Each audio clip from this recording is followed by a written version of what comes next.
If you're a fan of the Chronicles of Narnia, you might have wondered what Turkish delight tastes like and if it's really good enough to betray your whole family for. Start by adding 4 cups of granulated sugar to a pot, then pour in 1.5 cups of water, followed by 2 teaspoons of lemon juice and 1 teaspoon of lemon zest. Turn the heat on high and whisk the mixture until it comes up to a boil. Turn the heat down to medium-high and continue cooking until the temperature reads between 240 and 250 Fahrenheit. Remove from the heat and in a larger pot, add 1 cup of cornstarch, 1 teaspoon of cream of tartar, and 3 cups of water.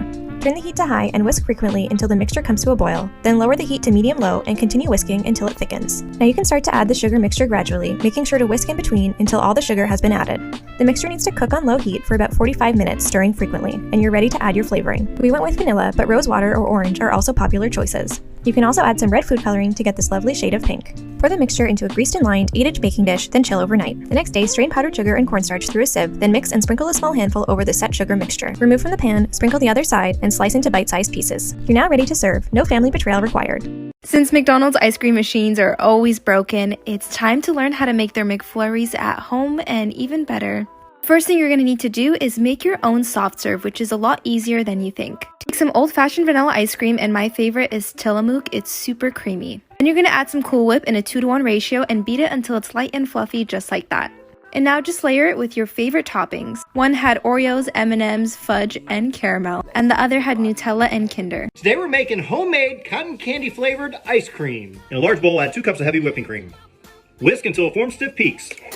And by now, you know how we test this. Nothing comes out, it's good. Fold in 1 14-ounce can of sweetened condensed milk. Add 2 tablespoons of sugar and half a teaspoon of cotton candy flavoring. Fold in. Now divide it into 2 different bowls. Add blue food coloring to one. And fold. And pink to this one. Now fill a freezer-safe dish, a little bit at a time, different colors. A little bit of blue, and keep alternating. Tap it down, cover with plastic wrap, freeze 4 to 6 hours. When your ice cream's frozen, pull it out of the freezer. Scoop it out. Now for the taste test. With what else? Our tiny spoon, of course. This cookie recipe means a lot to me. I used to bake when I was super stressed in high school, so here's the recipe. You start with 1 cup packed brown sugar, and then you add 1/4 cup white sugar, add a half cup of melted butter. Also, side note, this smells amazing, and it always makes me want to eat it, but it's just butter and sugar. It might look a little lumpy at first. Just keep mixing till it's a little bit smoother. And the mixture's a little bit more together. I add 2 eggs. Would have cracked them into the bowl, but I can't crack eggs with one hand. And you mix them, and I'm not supposed to have these lumps, but I do because I messed up with the sugar. But I just kept going, okay? Then make sure to add a teaspoon of vanilla, and then stir it all together. After that, you add half a teaspoon of baking soda, and then add half a cup of flour, another half cup of flour, another half cup of flour, and then maybe like 1/4 of a cup of flour. I don't want to guesstimate. Mix between each half cup so you get like this consistency. Cookie dough. So this is a game changer here. 4 ounces of bittersweet chocolate, and then you also add 4 ounces of semi-sweet chocolate chunks. Don't use chocolate chips. Mix it all together and put it in the fridge anywhere from 30 minutes to overnight. So preheat your oven. Bake them for 14 to 16 minutes. And you get... Let's make the easiest dessert ever. 3 ingredients Oreo fudge, 1 bag of white chocolate chips, 1 can of sweetened condensed milk. Stir. Oreos. Chop.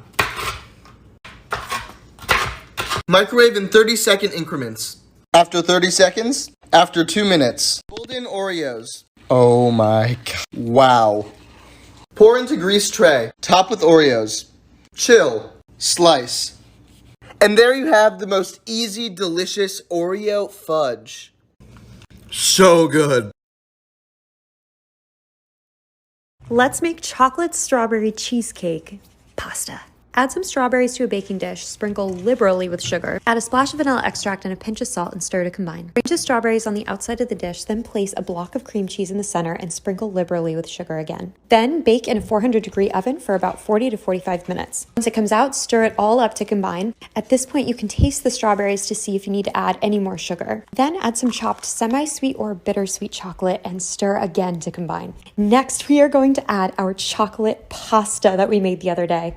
It's absolutely stunning, if I do say so myself. Make sure you reserve some of the starchy, chocolatey pasta water and add however much of that starchy pasta water you need until you get the sauce consistency that you like. To serve, top with diced fresh strawberries. Definitely a full-on dessert pasta. Well, would you try it?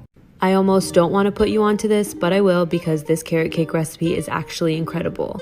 To a large bowl, add 4 eggs, 1 cup of brown sugar, a half cup of applesauce, 3/4 of a cup of olive oil, 1 cup of white sugar, and a generous splash of vanilla, and whisk that until combined.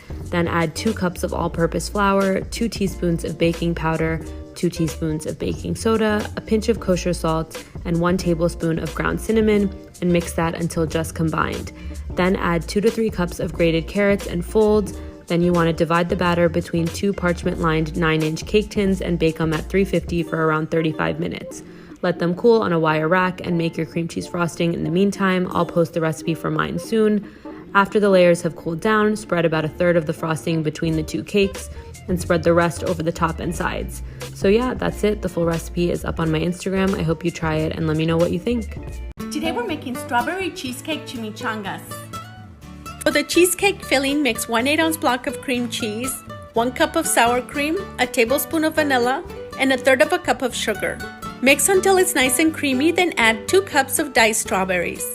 Mix those in until they're well combined with the cream cheese.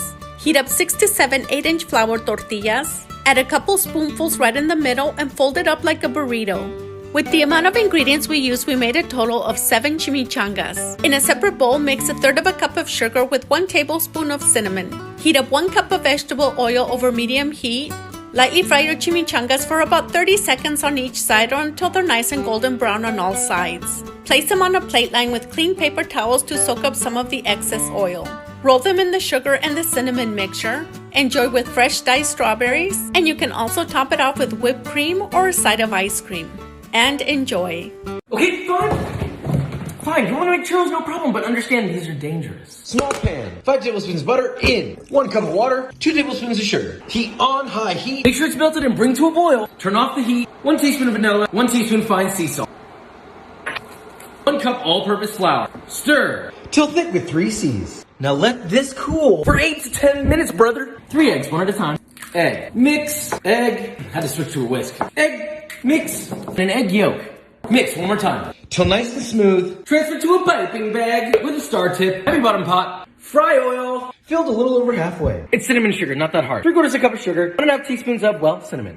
Mix together. Heat to 375. Pipe 5 to 6-inch pieces. Snip. It's average churro size, okay? Repeat. Fry 4 to 5 minutes. Till golden brown and crispy. Remove from the oil. Add the cinnamon sugar. Toss while still hot. Repeat with the rest. Now these are some good looking churros, but now we're talking.